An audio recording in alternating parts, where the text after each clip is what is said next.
So, I mean, you referenced San Francisco, which is obviously sort of the big national focal point of this type of development.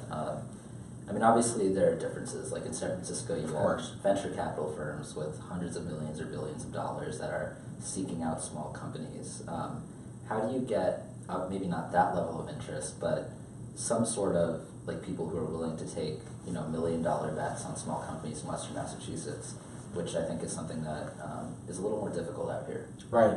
So great question. So let's break that down a little bit. So San Francisco. So what made San Francisco San Francisco? Well, 50 years ago, it was a sleepy fishing town, and it was a port city for transportation to Asia. Connectivity. They were connected. They invested in connectivity. They invested in.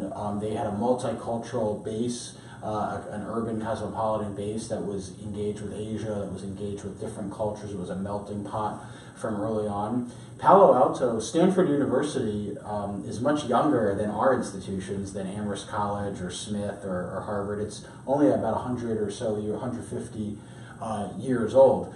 They made investments. California built University of California, Berkeley, a public school. The Oppenheimer and the Manhattan projects were based, you know, huge government research projects around World War II based in the San Francisco, in the San Francisco and the Greater Bay Area. So I actually think there's a lot to learn and, frankly, a lot to mimic from what made them so successful. They have a tremendous head start on us, which is why we need to catch up.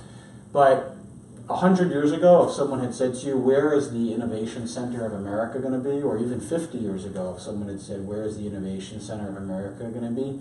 San Francisco was probably not going to be even in the top 5 locations that people would guess. But a lot changed over those 50 years.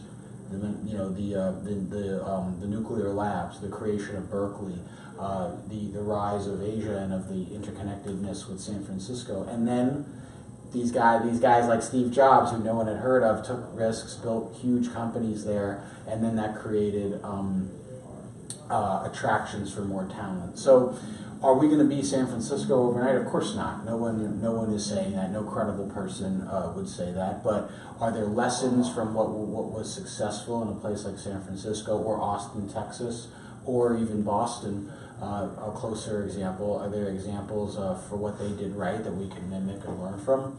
Of course there are.